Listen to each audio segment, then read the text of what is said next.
Welcome, everyone. Every business needs a customer in order to survive.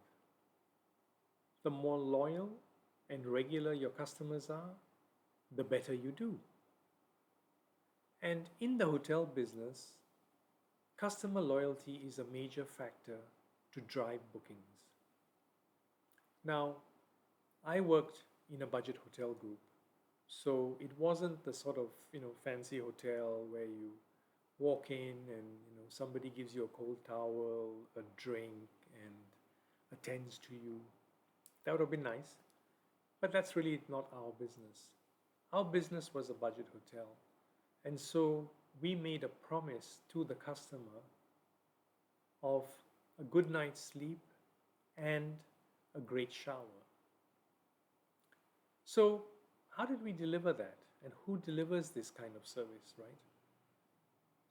I walked into Dave's office, the back office at his hotel in Penang, and I saw Dave, hunched over his desk, making notes, tallying numbers, looking at trying to reconcile laundry receipts and dealing with a whole pile of laundry that's on the floor.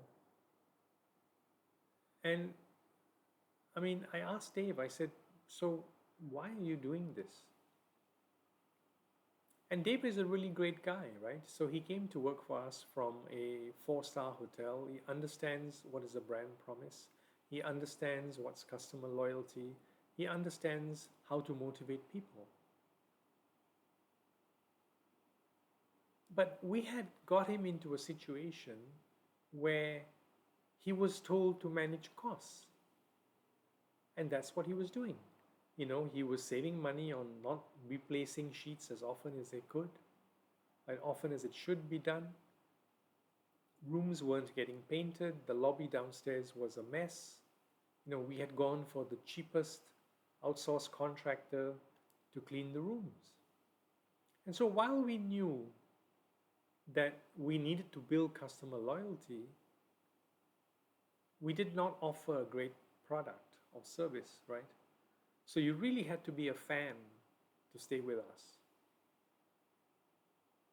What was the problem? The problem was Dave was spending 80% of his time managing internal customers, the accounts department, the purchasing department, procurement, and barely 20% of his time working with his staff and dealing with customers. Now, we heard the 80-20 rule, right? What does it mean in practice? And why is it that entrepreneurs are able to drive customer loyalty, to drive performance, and not get stuck in this 80% doing the wrong thing? Now, the hotel business is complicated, and maybe your business is not as complicated. But there is always somebody who is there, who is customer facing. And most times, he's like, ooh, stretched. On the one side, the company says, don't spend so much money. And on the other side, the company says, we need more customers, we need more revenue. And so he sort of gets stretched, right? I don't know if your companies are in that position. And you need to ask yourself, are your people spending time on the wrong things? To correct the situation, exactly the way that entrepreneur would do, we decided customer was number one. If we needed to spend more money to upgrade the quality of the linen, if we needed to spend more money to upgrade the toiletries, if we needed to spend more money to upgrade the room and provide that service, then we would do that. And so it was a mindset change to say that, okay, we're all in it together.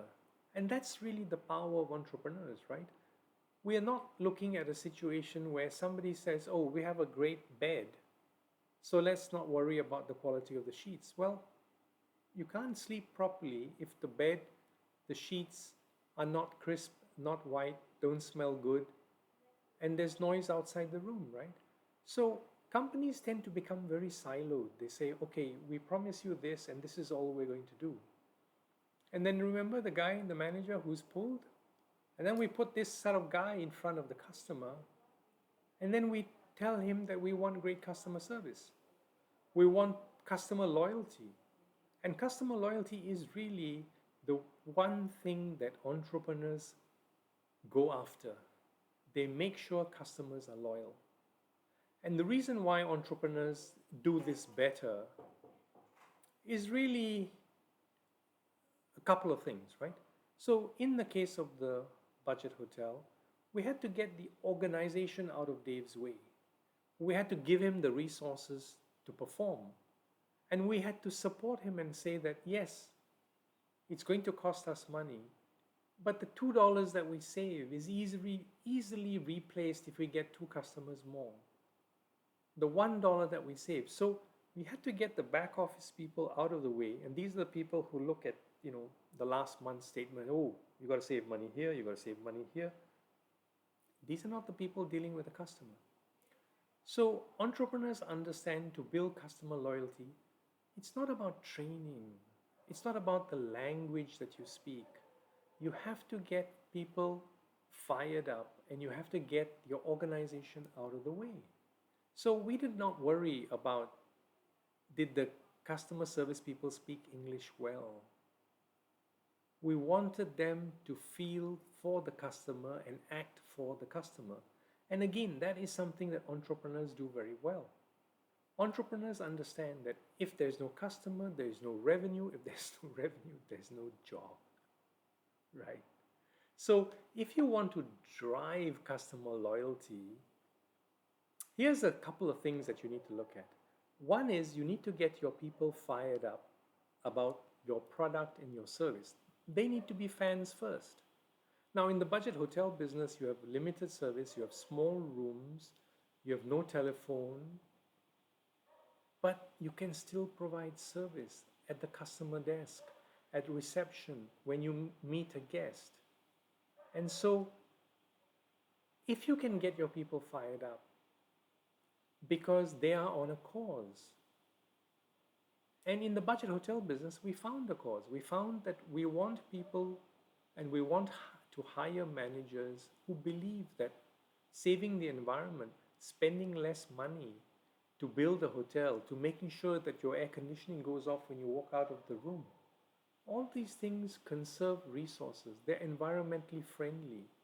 And therefore, when we hire people, and we hire them out of 4-star hotels or 5-star hotels, we want them to say, yes, this is a great job because we are doing our part for the environment.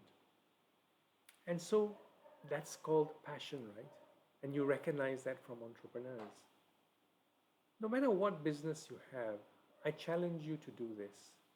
Stop your training.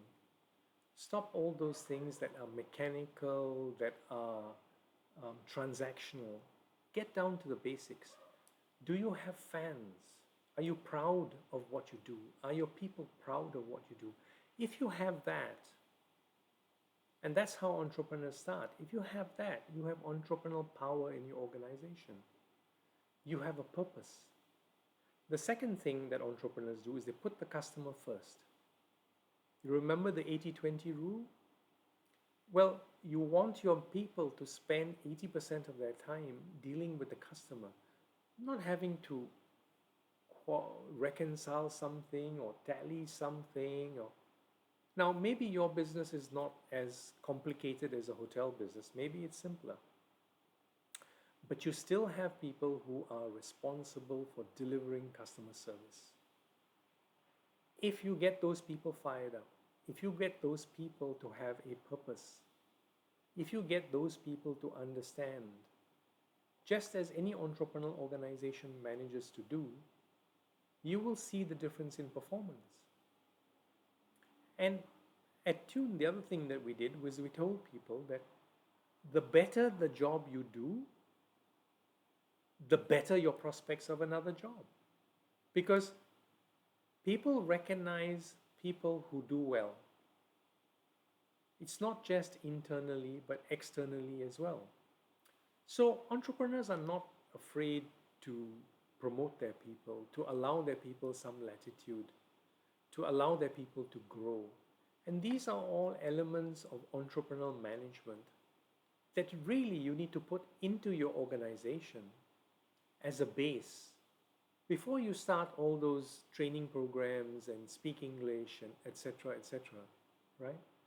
Get the fundamentals right. And the fundamentals you can get right through the power of entrepreneurial management.